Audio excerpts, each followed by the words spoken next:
हाय, मैं हूं आपका भाई बंधु नवीन कुमार सिंह। आप देख रहे हैं जीआई फैक्ट्स ब्लॉग। आपको इस ब्लॉग के ऊपर इंश्योरेंस संबंधी जानकारियां और परेशानियां से बाहर निकलने का रास्ता मिलेगा, सोशल एक्टिविटी की जानकारी मिलेगा, जिसे हम और आप प्रत्येक दिन आमना सामना करते हैं।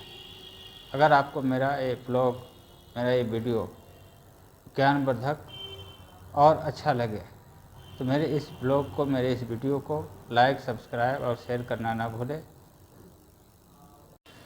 तो आज का विषय है क्लेम, मोटर क्लेम के ऊपर। हम सभी जानते हैं कि इंश्योरेंस कराने के बाद क्लेम में बहुत तरह की परेशानियां आता है।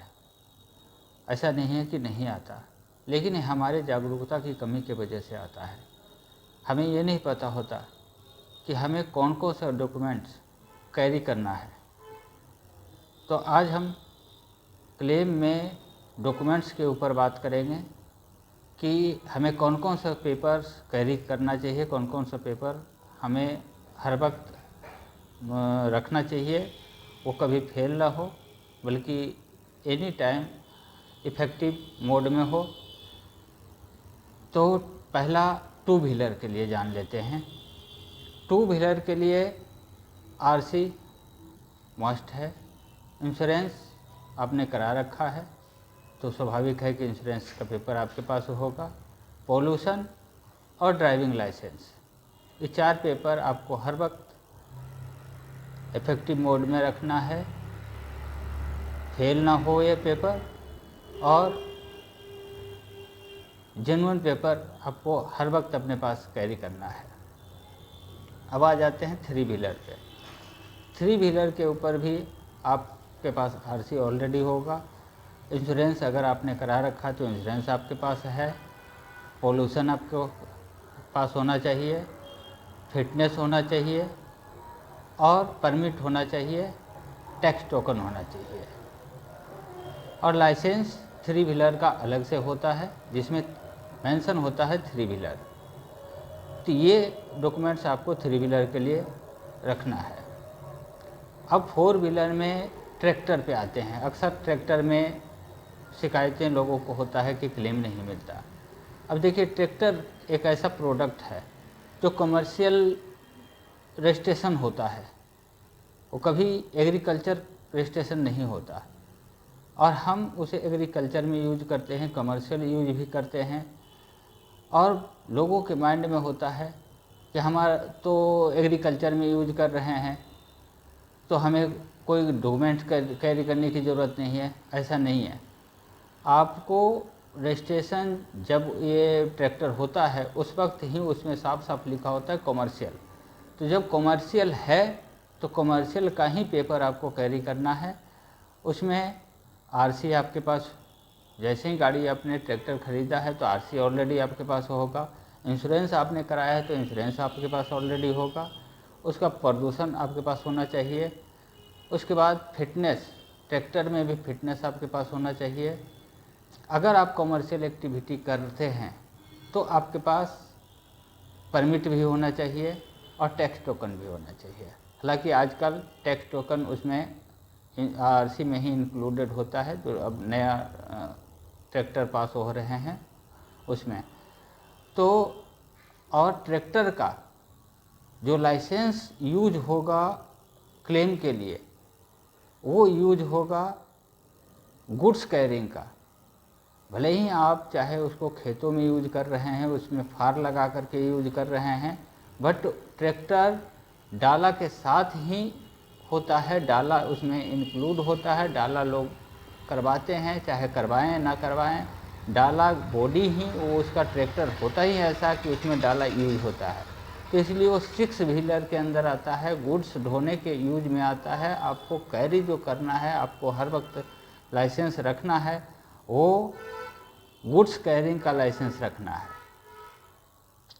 लोग यहीं पे मिस्टेक करते हैं कि कोई भी लाइसेंस लगा देते हैं, जिसकी वजह से उनको परेशानी होता है। अब आ जाते हैं उससे आगे, फोर व्हीलर में कमर्शियल बोलेरो हो गया, स्कॉर्पियो हो गया, जो कॉमर्शियल है, टैक्सी के रूप में है। टैक्सी में भी आपको सेम डॉक्यूमेंट्स यूज करना है।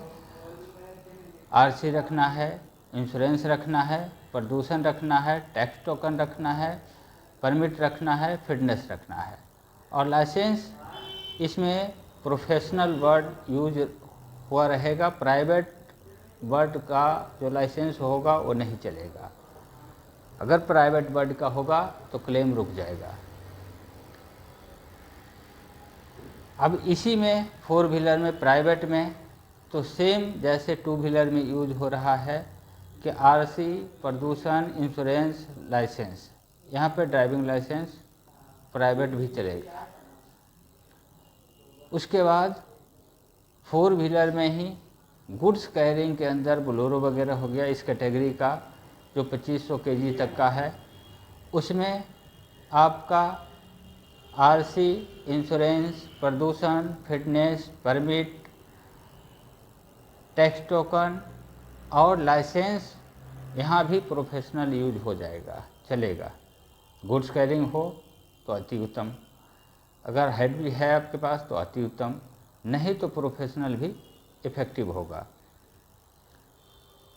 अब आ जाते हैं बड़ी गाड़ियों में, ट्रक में।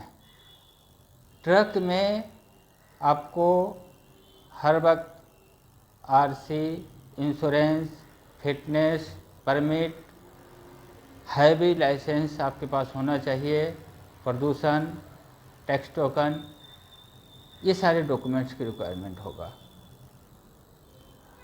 और ट्रक में ही कुछ ट्रक्स जो पेट्रोलियम प्रोडक्ट में चलते हैं, वहाँ पे उनको लाइसेंस के ऊपर हज़ार्ड गुड्स होना चाहिए मेंशन। हज़ार्ड गुड्स का आपको लाइसेंस होना चाहिए, उसमें मेंशन होना चाहिए, या नहीं तो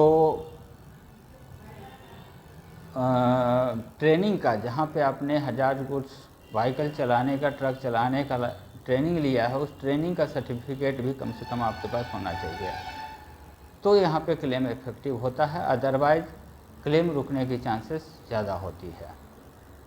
सेम प्रोसीजर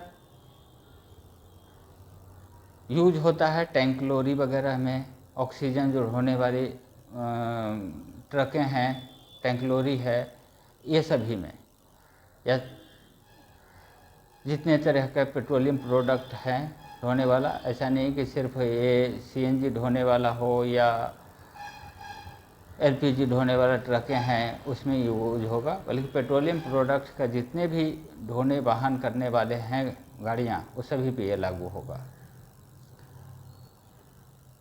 तो ये बसेस वगैरह हो गए, छोटी जो टैक्सी के रूप में बसें आती है, उसमें वो टैक्सी वाला जो बोलेरो और स्कॉर्पियो का ग्रुप हमने बताया वो आएगा।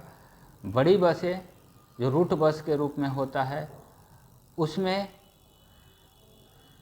RC, insurance, fitness, permit, tax token, pollution और हैवी लाइसेंस, उसमें ये भी हैवी के साथ साथ पैसेंजर कैरिंग का हैवी होना चाहिए। पैसेंजर आप उसमें मेंशन होना चाहिए कि पैसेंजर के लिए आपने बड़ी बसें चलाने का हैवी लाइसेंस है पैसेंजर के लिए, क्योंकि वहाँ जान का सौदा होता है। आप 50 लोगों को बस में बिठा के ले जा रहे हैं, कोई 60 सीटर है तो 60 लोगों को बैठा रहे हैं, यहाँ तक कि 60 सीट के अलावा भी खड़े खड़े लोग भी जाते हैं, तो कितनी ज़िंदगियों आपके हाथ में होता है, और आप उसे लेकर के एक जगह से दूसरे जगह जाते हैं, तो उसका लाइसेंस आपके पास होना चाहिए। ये सारे डॉक्यूमेंट्स मस्ट है, तभी आप 100% क्लेम के अधिकारी होते हैं। और इन्हीं डॉक्यूमेंट्स में कहीं न कहीं कोई मिस्टेक हम आप सभी करते हैं, जिसके वजह से क्लेम लेने में दिक्कत होता है, परेशानियाँ होता है, और एक दूसरे के प्रति अविश्वास बढ़ता है। तो डॉक्यूमेंट्स में कमी कोई ना रखें, डॉक्यूमेंट्स सदा बना कर रखें, उसे कंप्लीट करके रखें, तो मेरे द्वारा बताया हुआ ये सजेशन आपको कैसा लगा कमेंट कर कर ज़रूर बताएं। और अगर मेरा ये वीडियो आपको ज्ञानवर्धक और एक जागरूक करने वाला लगा हो तो मेरे इस वीडियो को लाइक, सब्सक्राइब और शेयर करना ना भूलें। जय हिंद, जय भारत।